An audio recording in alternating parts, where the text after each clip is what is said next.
With Los Angeles Times, I'm Lindsey, Thiry, joined by beat reporter Gary Klein. We're back on the campus of USC. It's been a while.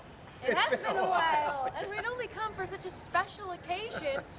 USC, to many fans, winning an off-season national championship today. It was a very successful day by most measures for USC's recruiting class. Rivals and Scout ranking USC's class in the top 5 in the country. Gary, we just heard Steve Sarkisian speak. What's your overall impression of how the day went? Well, there's no question that USC closed fast again. Just like last year when they got Adoree Jackson, Juju Smith, and Damian Mama. They had a big finish today with several outstanding recruits. But as we all know, national championships, conference championships, they aren't won today.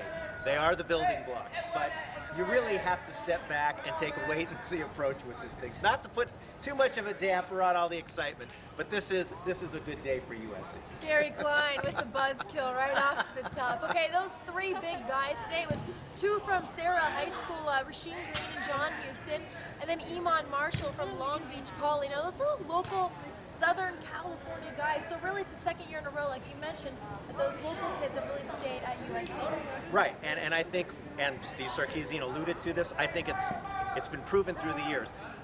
They have to control Southern California, and for some years that did not happen, but it seems to be getting back into the groove for USC. I think across town, UCLA had a spectacular day, but if you look at SC, they really controlled Southern California. And I think that's kind of the foundation that they need to build on as they keep moving forward. Now, we're not recruiting analysts here. We don't really know what these high school You're pretty kids are plugged capable. in. Well, You're pretty plugged in and being able to judge what a 17-year-old is able to do on the football field are 2 completely different things. But looking down the numbers, it does appear that USC did fill some needs on the defensive line in the secondary. They went light a little bit on the receivers this year just because they have a few kids there. When you look at the roster and the numbers, do you think they kind of are starting to even it out? They really did, I think, fill all those kinds of needs that they had.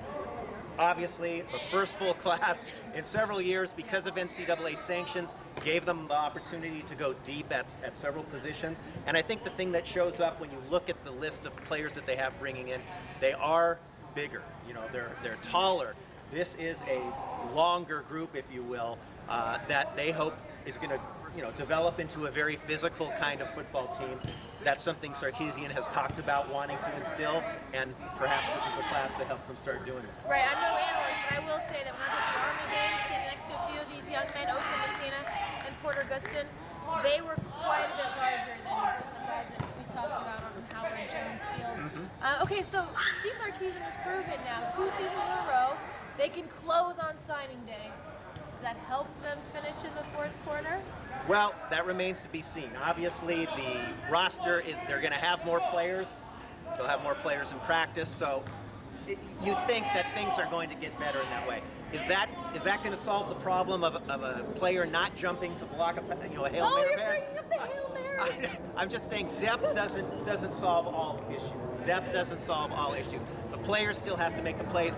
The coaches still have to get the players in the right position. Okay, I don't care who you have out there. If you're not organized because your coaches are not organized at the end of a game, it doesn't matter who you have out there. So those kinds of things have to be fixed as well. In terms of talent, though, I think they took a big step. 24 players, including the kicker from last year, and some blue shirts that I think are going to be coming in also in training camp.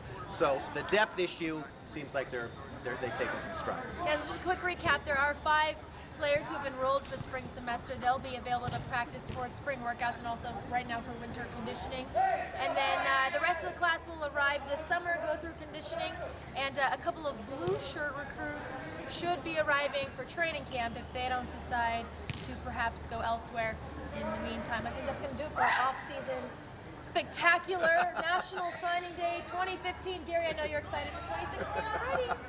Well, it'll be really interesting to see what's coming up next. All right, with the Los Angeles Times, I'm Lindsey Thiry with Gary Klein from the campus of USC.